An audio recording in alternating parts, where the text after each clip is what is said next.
But are they training properly, effectively? What can you learn from them? And so stay tuned to find out.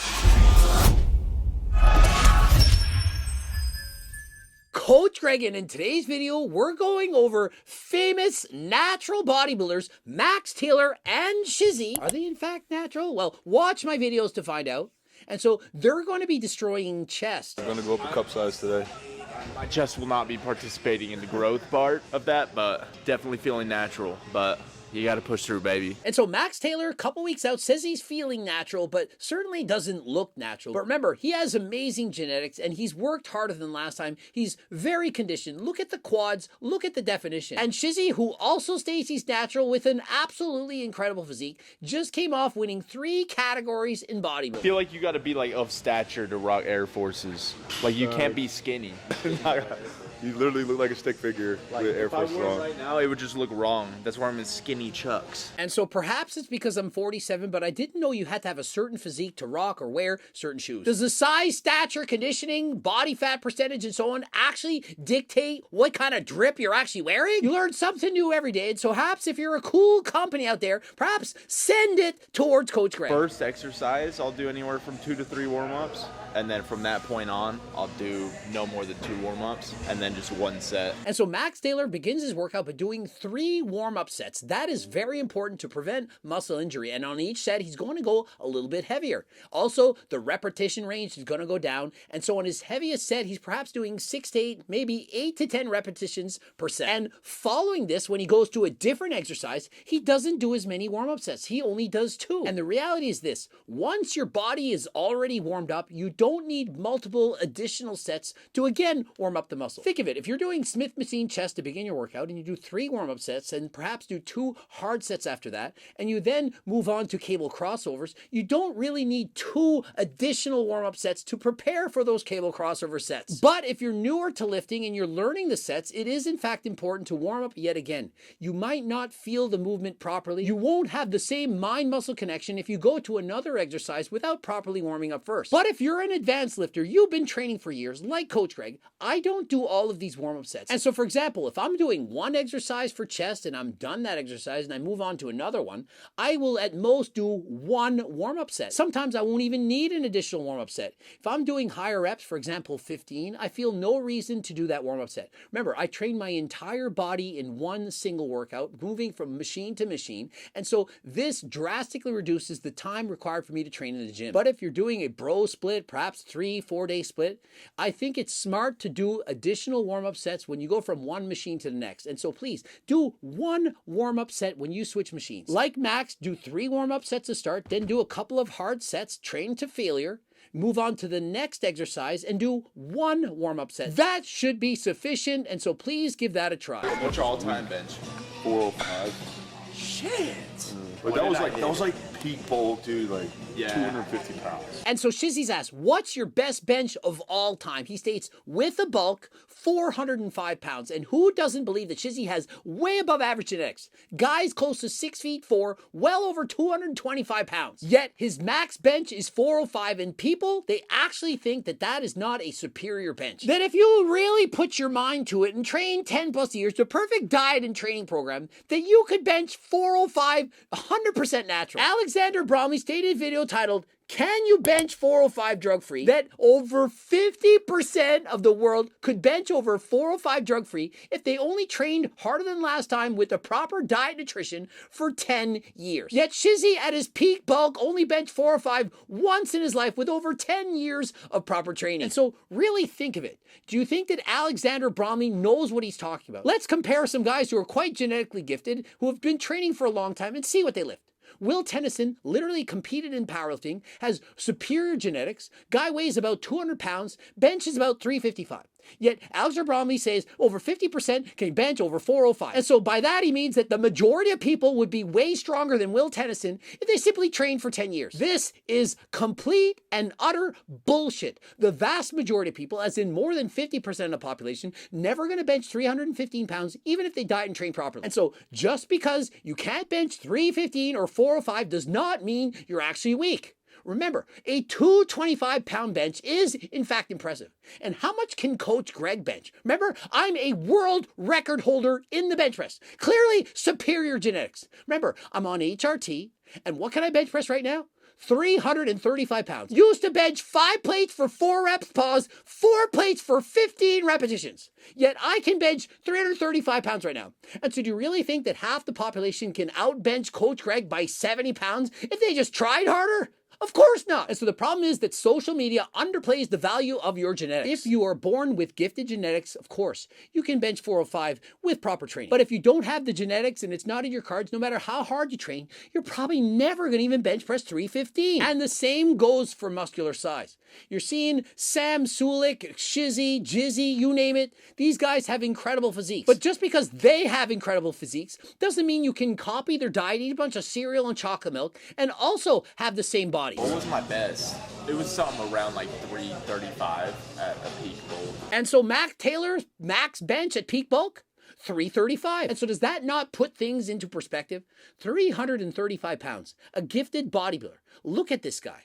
And yet he cannot even bench 405. So what needs to start happening is people need to set realistic expectations, not think they can maintain single-digit body fat, perhaps bench press 315 pounds, unless they have amazing genetics. If you're wanting to compete, whoever's watching this, and you're natural, and you want to see what it looks like and how to diet and stuff, bro, like, I'm not trying to gas them up, but like, I literally have never seen a natural this condition before show. It's actually incredible. Incredible. Badass, thank you. And so clearly Shizzy's impressed. He's saying, this guy, for being natural, I've never seen anyone this lean. He's this far out, 100% natural, and so he clearly knows what he's doing. And remember, he coached himself. But Max says, look, if you want to be strong, do not do bodybuilding. And I can attest to this. I was on Test Trend, you name it, did a professional bodybuilding competition, entered a powerlifting meet after this, and could barely bench press 402 pounds. 402 pounds I could bench when I was 100% natural for 5 or 6 repetitions. Yet on that day, with Test and Trend, I could only bench 402 for 1 single rep. And so when you're dieting 5% body fat, your strength is going to suck donkey cookbooks. And so the key is to maintain a healthy body fat percentage for you. You're chasing the detail, the cuts, the aesthetics, but if you do so, it's going to come at a price.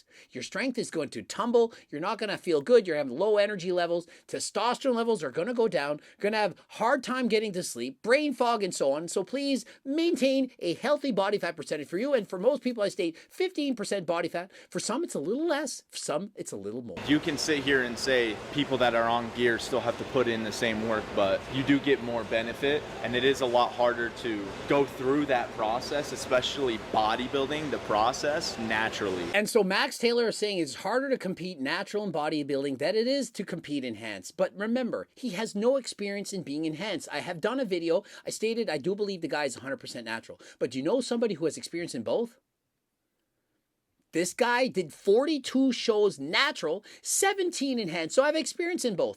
And this is my experience. They both suck donkey balls. No matter who you are, whether you're natural or enhanced, doing a competition, it's going to be equally difficult. When I was natural, I never dieted as hard. I never tried to get below 5% body fat. But when I was enhanced, the supplements allowed me to push even harder. It allowed me to go to places I could not go when I was natural. And because of that, I also suffered just as much. And so whether I did a show enhanced or I did a show natural, the suffering was very similar. And the things that happened to me while I was enhanced also happened when I was natural. When I was enhanced, I had insomnia, taking Tren, night sweats, couldn't sleep. It was a nightmare. Also, very low sex drive, hard time to get it up, brain fog, irritability, mood swings, had all of it while on performance enhancing drugs. But when I was natural, the same thing. I couldn't sleep, I was starving, had no sex drive, brain fog, everything was the same. I starved on either diet. The main difference was in the end, I had more muscle and less body fat when I was enhanced than when I was natural. But the process, the difficulty of either case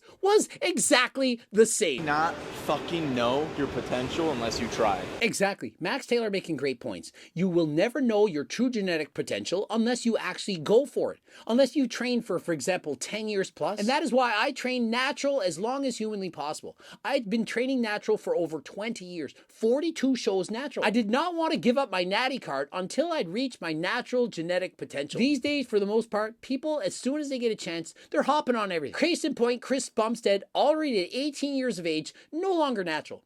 And what happened? 4-time Mr. Olympia champion. And so it's no wonder the younger athletes want to take steroids. They're seeing all their favorite social media influencers taking steroids, blowing up. For example, Tam Sulik, close to 250 pounds of muscle, living on cinnamon toast crunch and chocolate milk. And so people are hopping on the sauce younger than ever before because of the temptations, the pressures of social media. And so if you listen to me or Max Taylor, our advice, stay natural as long as humanly possible. Yes, sir. Yep. And so I believe that was 3 plates for 7 reps on the Smith machine. Sam Sulik, I also saw using the Smith machine. And so what's going on with the kids of today? When I was growing up, none of the big lifters, the guys with all the muscle, would ever do the Smith machine. We always gravitated towards the free bench. And so if you ask me, I would suggest you try the free weight bench press. But overall, what really matters is that you're training harder than last time and that you progressive overload. And so in the end, do the exercise that gives you the most joy, that you like the most, and that'll give you the results you're looking for. Pretty common sense. You want your muscles to be doing the work. You don't want momentum to be in the equation at all. And so rather than using momentum, I do agree with these guys. Why not pause the weight? If you're simply bouncing the weight up and down, you're taking away from the exercise. When you stop and pause the weight, you are forcing the muscles to take over the work and decreasing your chance of injury. And so rather than ego lifting and putting on more weight, use less weight, pause the weight, go up quickly, and slow down on the descent. If you're doing the eccentric, the lowering portion of the exercise at a slower speed than the concentric, then most likely you're using proper exercise technique. Evil's human embodiment. Yes, I am evil. Not 100%, but I... And so please concentrate on feeling the muscles squeeze using proper mind-muscle connection as you go from the start position to the finish and back to the start yet again. That's why I want them to make more gym clothes, because it's like, this stuff is comfy, bro. This stringer, look at that. It's comfy as fuck. And so perhaps not as comfy as Coach Greg's, harder than last time. Very moisture wicking, high quality material. I've worn these shirts 50 times. They look just as new now as they did when I first used them. So please click the link in the description. You'll be amazed by the tank tops, but I also have hoodies, jogging pants, t-shirts, shorts, and so on. No, I walked down here earlier and Charles was like, look at this guy. I was like, jeez. He's natural. That's insane.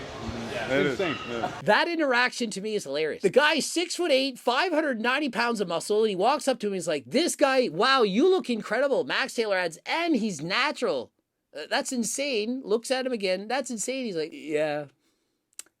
And so personally, I don't believe he's natural. I think this interaction kind of demonstrates that he's not natural. I feel like if he was 100% natural, perhaps would have acted differently. I don't know exactly what he said. And remember, I don't have a PhD in psychology, but I just feel like this interaction, that if he was actually natural, it would have gone a little bit different. And so is he natural? Is he not? Please let me know in the comment section. And so there you have it. Max Taylor and Shizzy train chest. They then hit up different body parts. Personally, I train my entire body in one workout. I do so 2 or 3 days a week, but of course you can split it up any way you like. You should be training your entire body 2 times a week with at most 10 to 20 sets in any given week. The harder you train, the fewer sets you should do, and the easier train, RP 7 and so on, the more volume you can handle. But what you can't do is high volume and high intensity. If you do so, you're going to overtrain. Interested in any of the supplements, the Seco bars, GO2 Max, G-Test, 3-Test, G-Shred, we've got so much in stock. We even have collagen, we have NAC, we even have coffee creamer.